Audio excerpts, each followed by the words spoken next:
Hello guys, welcome to the self journey. Every struggling person loves to know about successful people. When a person listens to the success stories of great people, it feeds the passion of hard work. A new businessman loves to read the stories of successful entrepreneurs, and it is very necessary too because this method helps to focus on achieving goals and to remove attention from difficulties and current situations. As we have already discussed, a spiritual journey is not easier, rather, it's very challenging for a beginner. So, knowing and reading about successful spiritual people helps to be on this path. In today's video, I am going to explain 7 miracles of 7 spiritual people. The first story is a story of Sufi master. His shrine is almost 30 to 40 kilometers far from my home. He is not buried in the grave, but his dead body is inside a coffin, and that coffin is not touching the ground. My master visited the shrine and posted his picture on his Facebook account. After knowing this story, I am very excited and hopefully I'll visit that place. Now I'm going to explain the background of this manifestation. This was a time when cooking oil or ghee was newly introduced in India. At that time, usually people used butter, and if someone wanted to take oil, they would bring vessel and take oil in it. Once a poor person was bringing oil in a bowl. He stumbled and fell down, and his oil spilled over the ground. He started weeping because that person didn't have money to buy oil again. A kind spiritual person was passing by the weeping person. He asked the reason and came to know that the person is very poor and can't buy oil again. He collected the soil that had absorbed oil. He took it in a piece of cloth and pressed him by putting pressure on it. Oil came out of the ground, and the person took his bowl and happily went home. After this, Earth said to Sufi Master, "When you will die and will be buried inside me, I'll do the same what you did with me. I'll put a tight grip on your ribs." He said, "I'll not be buried inside you." So before dying, he advised people to put him in a coffin and not to bury it. Once a Muslim king built a mosque, and after completion, he came to know that the mosque direction is not correct. Since there were no machines at that time and construction was very slow and difficult task, they decided to meet someone to do it in less time. Someone told them about a spiritual person named Abdul Hakim. They went there and requested to correct the direction of the mosque. He was washing clothes, so he started washing and squeezing a piece of cloth. Then he unfolded the cloth and it was torn from one side. The spiritual master said the mosque direction is changed, but there is a crack in a wall. When people returned, they saw what Sufi master had told them. Another story is also from Pakistan. This is the story of the 13th century. There was a cruel king in India because at that time Pakistan and India were combined and were known as subcontinent. This place is near Karachi in Pakistan, so you can Google it after watching my video. So a disciple of Sufi master came there. That disciple's name was Bodla. Bodla deeply loved his master. His master name is Shahbaz Qalandar. So the love of Shahbaz Qalandar was dominated in the nature of Bodla. So he used to call his master's name with love and excitement, and he used to preach there. When king came to know about Bodla, he was very angry and wanted Bodla to leave his kingdom. But when constantly Bodla was raising slogans against the king's wish, it made the king furious. So one day he ordered his soldiers to catch him and to kill him. Further, he said, cut him into pieces and cook his meat.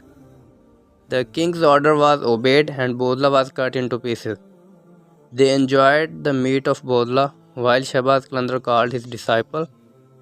Before that, whenever Qalandar called him, he appeared there. But this time the situation was different, so he came to know through his sixth sense that Bodla has been killed. The great spiritual master was very sad for the student and angry for the king's act. He called once again, and this time the meat of Bodla made people uneasy and they felt they were going to vomit.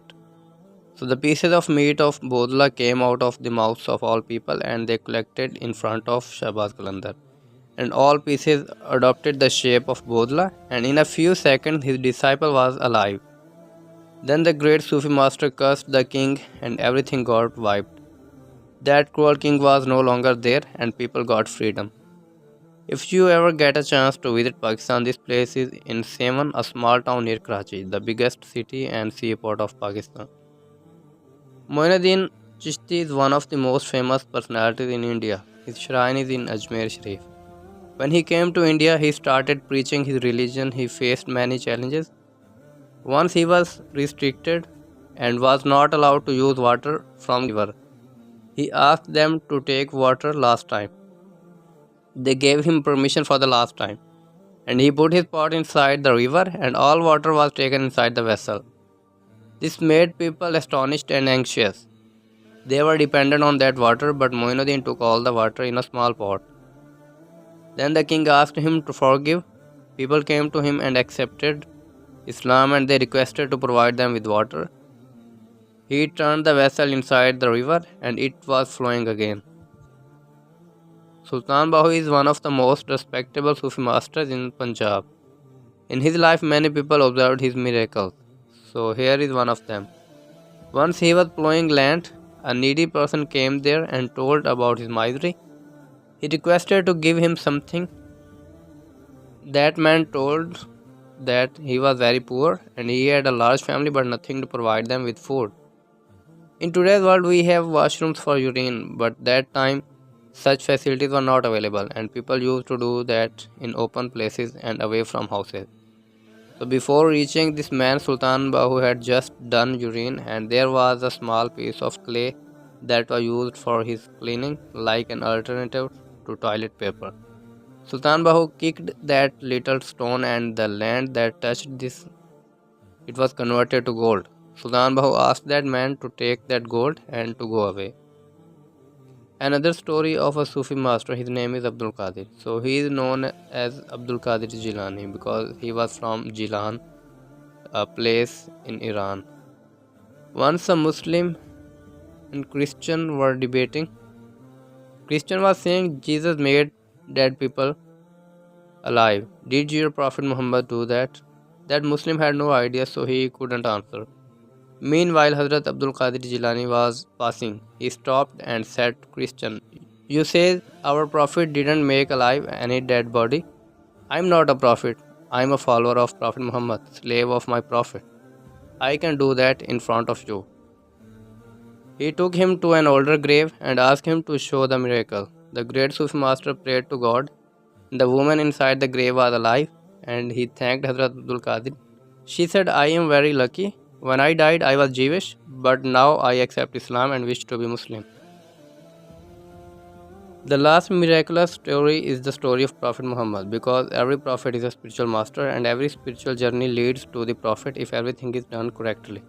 So Prophet Muhammad was challenged by a disbeliever named Abu Jahl. He asked to separate the moon into two parts.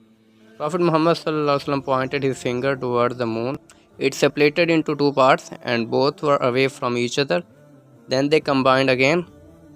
When travelers from India went to Mecca and they discussed the new phenomena of the moon at that night, they were astonished when they came to know that this was a miracle performed by the Prophet Muhammad. Even scientists say that there is a fine line on the ground of the moon, so it's very possible that this line is a physical evidence of that miracle. You have got some inspiration, but you should know that supernatural powers are not the desire of a true Sufi master. Although Sufi master gets the control over the whole universe, but his want is always God, and he tries to show less and to achieve more. When there is some need for a miracle, like people need that, or a Sufi master wants to spread the true teaching, only then these are shown. Remember the names and miracles of the above mentioned personalities because I'll use their name for reference in my upcoming videos to let you know the basics of spirituality. Okay guys, thank you so much for your time. Have a great day. Bye bye.